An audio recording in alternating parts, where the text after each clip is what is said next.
très heureux de vous recevoir sur ce plateau parce que c'est un rendez-vous qui est devenu quasiment une institution. Tous les vendredis, on se rencontre et puis nous essayons de partager l'actualité avec vous. Aujourd'hui, nous allons aborder 3 ou 4 sujets.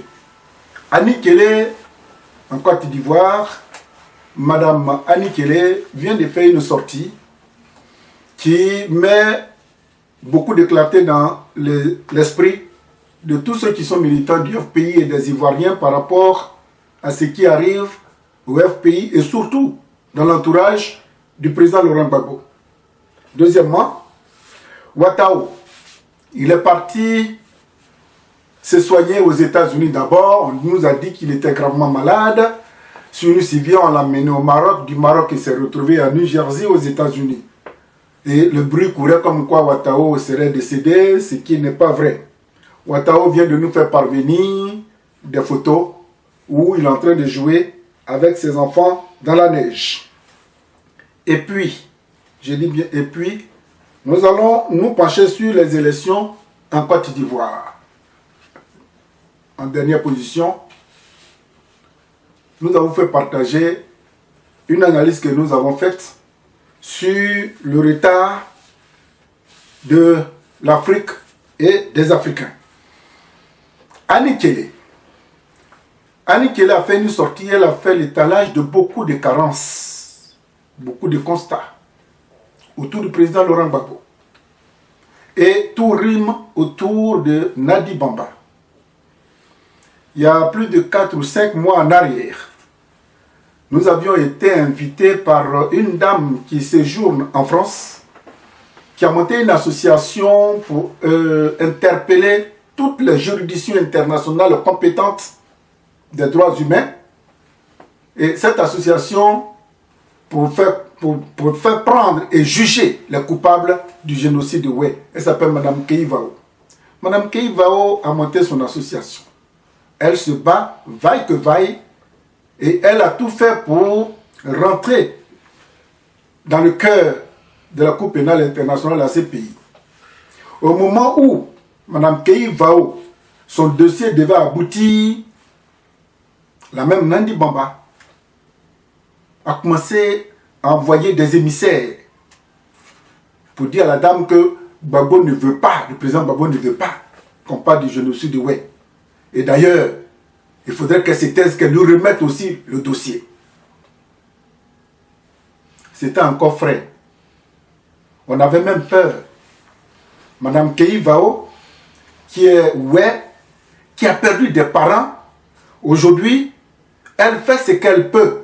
Malheureusement ou heureusement, parce que je n'ai pas encore senti le soutien de tous ces Oué qui ont été victimes en 2 jours, le génocide Oué. Les Oué ont fait quoi dans ce conflit ivoirien pour qu'ils payent le lourd tribut? Madame Kei Vao a monté une association pour dire à la CPI, vous êtes en train de juger le président Gbagbo.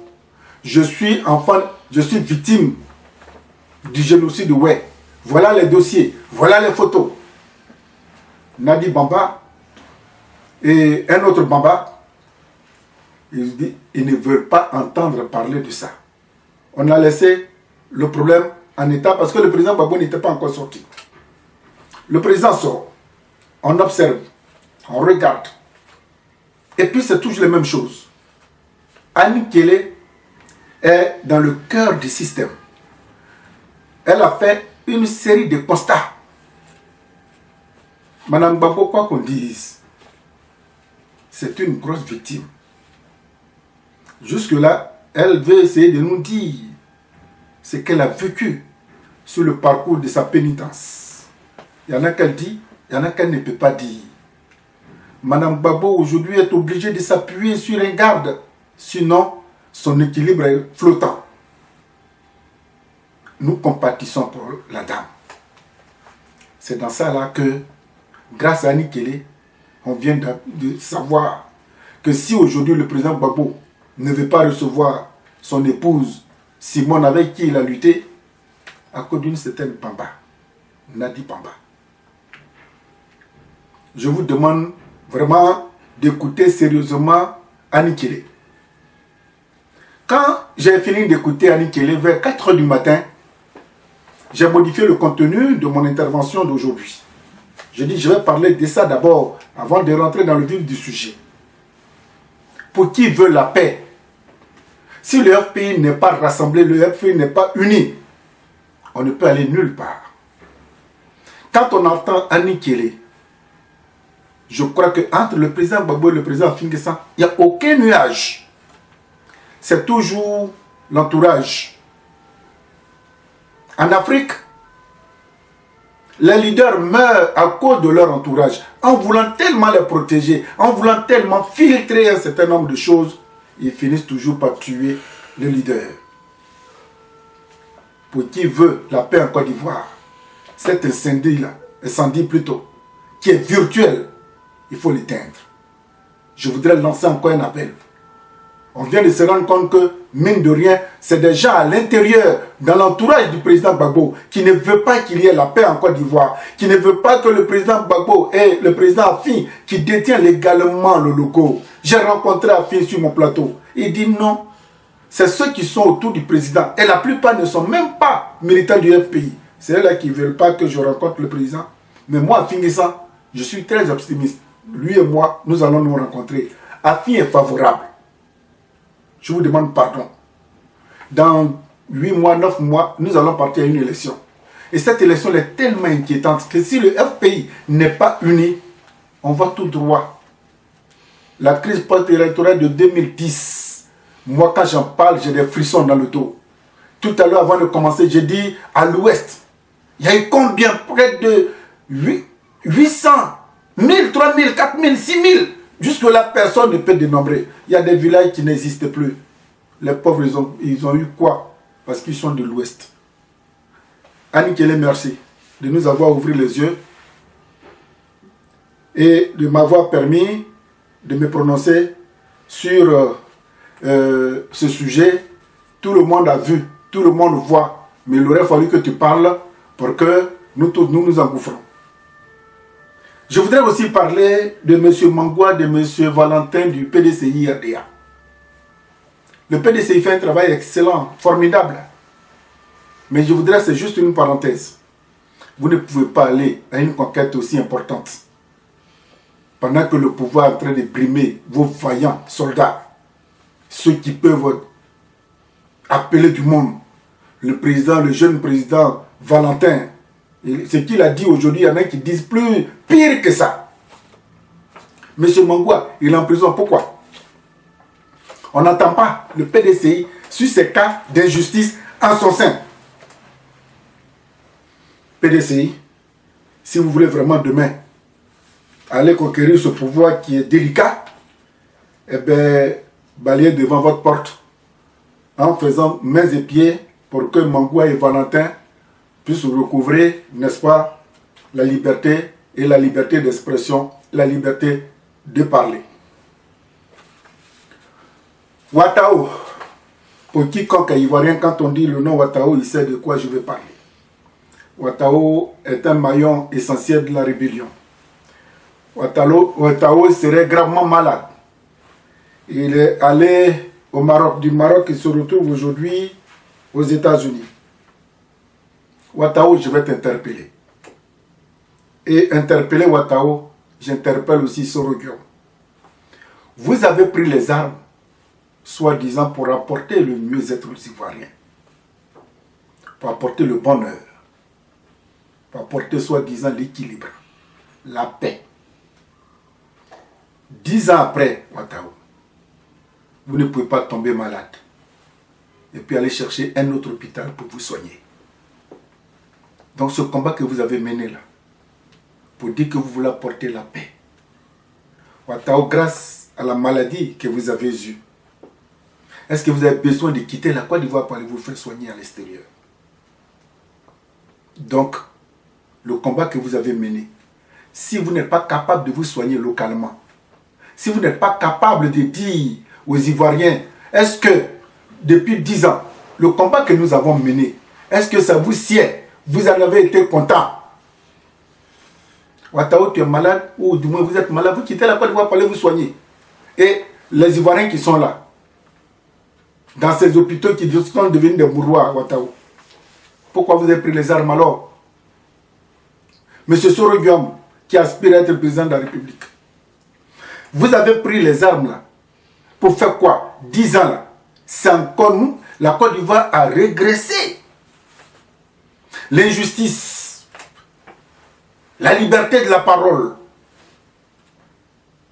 Il y a des enfants qui sont aujourd'hui, l'école ivoirienne est en train de mourir. Tout tombe en lambeaux. Vous avez pris les armes pour tuer les parents pour que vous soyez là aujourd'hui. Est-ce que vous êtes capable de me dire? Faites-moi un peu le bilan positif de ces prises d'armes-là. Pour qu'aujourd'hui, pour que Ouattao fuit la Côte d'Ivoire pour aller se faire soigner aux États-Unis. Et les parents qui sont restés, ils vont aller où? Dans quel hôpital? Dans quel dispensaire? Dans quelle maternité?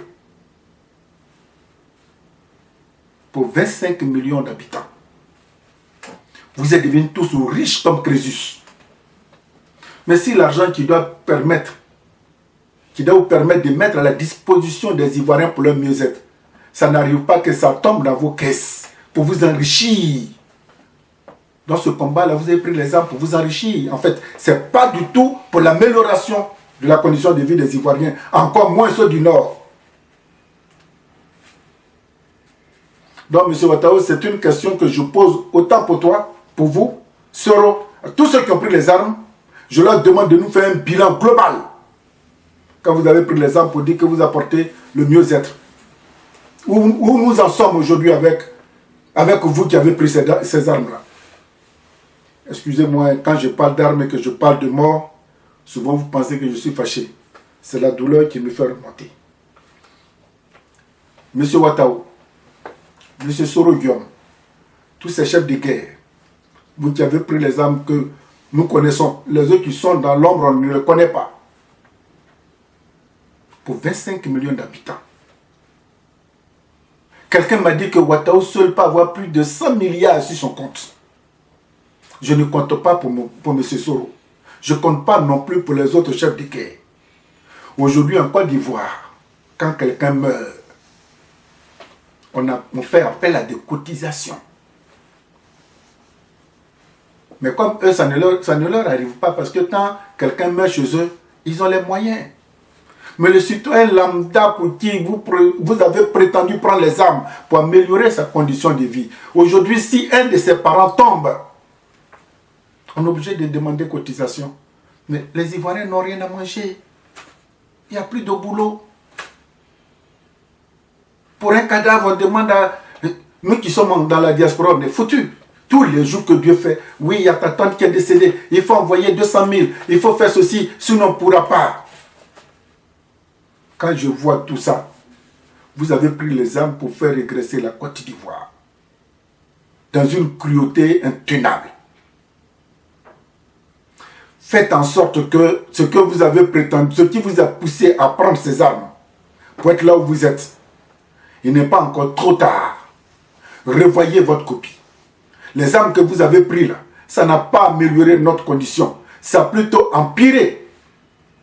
Aujourd'hui, les Ivoiriens se regardent quasiment en chien de faïence.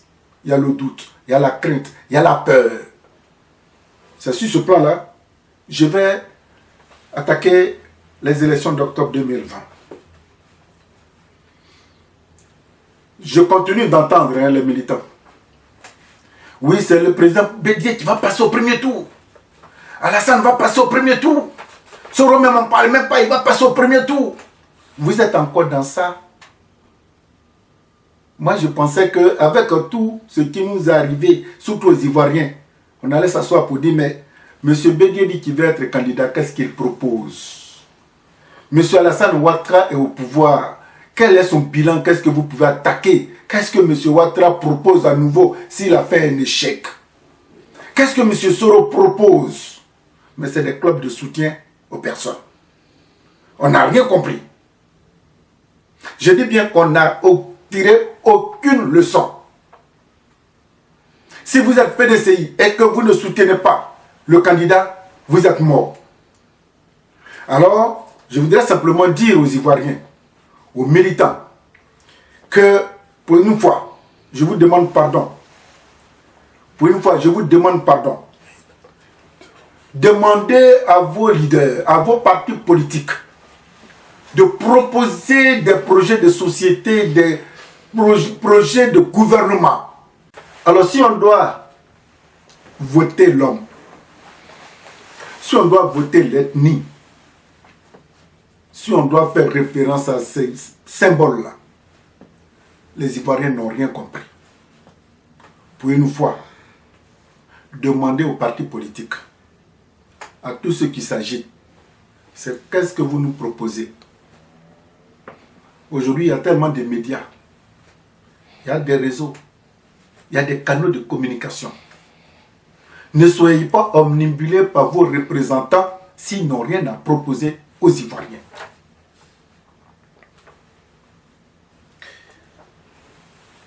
J'ai fait beaucoup de réflexions. Pourquoi l'Afrique et les Africains ont tant de problèmes? C'est un sujet très vaste.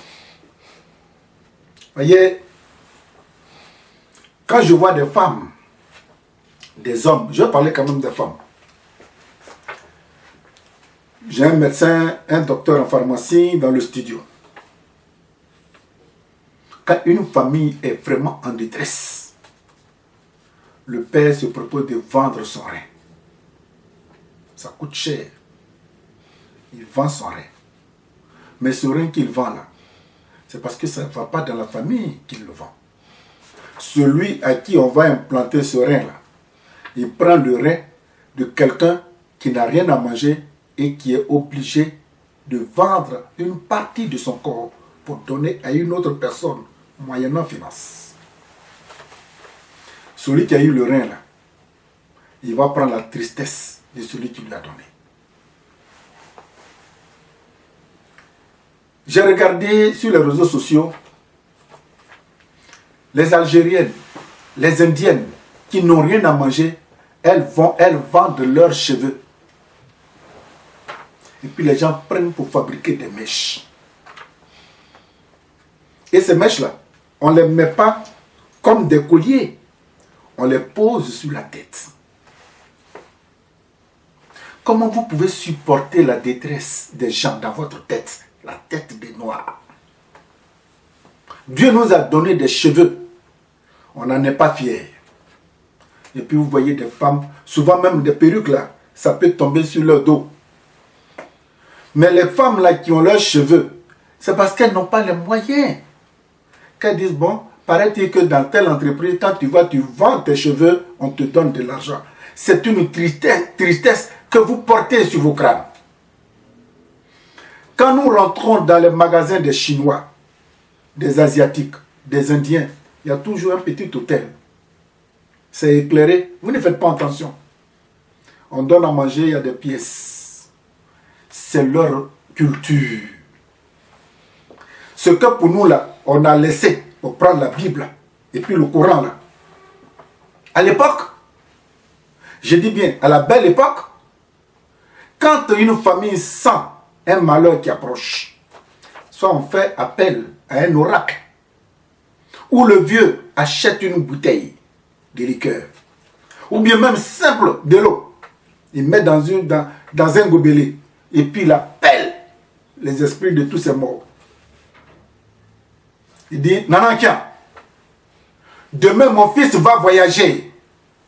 Je ne sens pas son voyage. Je te mets au défi. Aujourd'hui, tu es devenu un esprit. Je te mets au défi d'accompagner mon fils en aller comme en retour. Si quelque chose lui arrivait, je te tiendrai responsable. S'il fait un voyage aller-retour sain, je te donne soit de l'eau, du lait ou une bouteille de la liqueur. Nos parents ont vécu dans ça. Les Asiatiques adorent les arbres. Ils adorent l'eau, des cailloux. En ce qui nous concerne, on dit c'est démoniaque. Aujourd'hui, on est perdu. Nous sommes les seuls peuples au monde, le peuple noir. Personne ne nous prend au sérieux. Parce qu'on aime tout ce qui est extérieur. Quand un étranger arrive chez toi, tu lui donnes même ta propre chambre et puis toi-même tu vas dormir dans la cuisine. Si l'Afrique n'est pas capable de s'aimer, ce n'est pas les autres qui vont venir nous aider. La plupart des problèmes que nous avons, c'est les femmes. Je vais vous raconter une anecdote. Il y a un jeune homme qui est musulman. Sa sœur est musulmane pratiquante. Et ils ont une autre sœur en Côte d'Ivoire qui est tombée amoureuse d'un jeune baoulé qui n'est pas musulman. La dame a appelé son frère qui est en Europe. Je suis tombée amoureuse d'un jeune baoulé. Malheureusement, il n'est pas musulman. Et puis son frère dit, mais où est le problème? Il dit, mes parents ne veulent pas. Il dit, bon, donne-moi 2 jours, je vais réfléchir et puis je vais les appeler. Sa femme, celui qui est en Europe, sa femme est pratiquante. Elle revient du travail. Et puis son mari dit, ah, tu sais, ma petite soeur qui est en Côte d'Ivoire, elle est tombée amoureuse d'un jeune baoulé, mais les parents ne veulent pas. Je ne sais pas ce que... Non, ça, pas question. S'il veut la fille, là, il n'a qu'à devenir musulman. Son mari dit, non. Est-ce que c'est une obligation? Non, c'est une obligation. Bon, d'accord, c'est pas la peine de faire du bruit. Demain, je vais appeler ma soeur pour lui dire, c'est pas la peine. Entre-temps, sa soeur est tombée amoureuse d'un jeune Dioula. Et un jeune baoulé qui n'est pas musulman. Si le monsieur ne s'était pas confié à sa femme, il prenait son courage à 2 mains, comme il est en Europe, il pouvait influencer le choix, la décision de ses parents pour permettre à sa soeur de se marier. Donc quand nous avons des problèmes, que nous allons dans la chambre, que nous évoquons ça à nos épouses, on dit derrière un grand homme, se trouve une grande dame. La plupart du temps, les femmes ne nous rendent pas du tout service. C'est pour ça que je dis, on tourne en rond. On tourne en rond. Tout ce que nous portons, comment quelqu'un peut percer son nez et puis mettre un anneau dedans? Mais ça, c'est un bœuf. C'est un bœuf. Là, quand tu perces ton nez, tu mets un anneau là. C'est comme ça qu'on fait aux bœufs pour leur permettre de travailler. Les chevaux là, on perce leur nez. Et puis quand on tire, ça leur fait mal et puis ils courent. Comme un être humain, tu peux te transformer en un animal. Et puis nos soeurs qui mettent les chaînes pieds.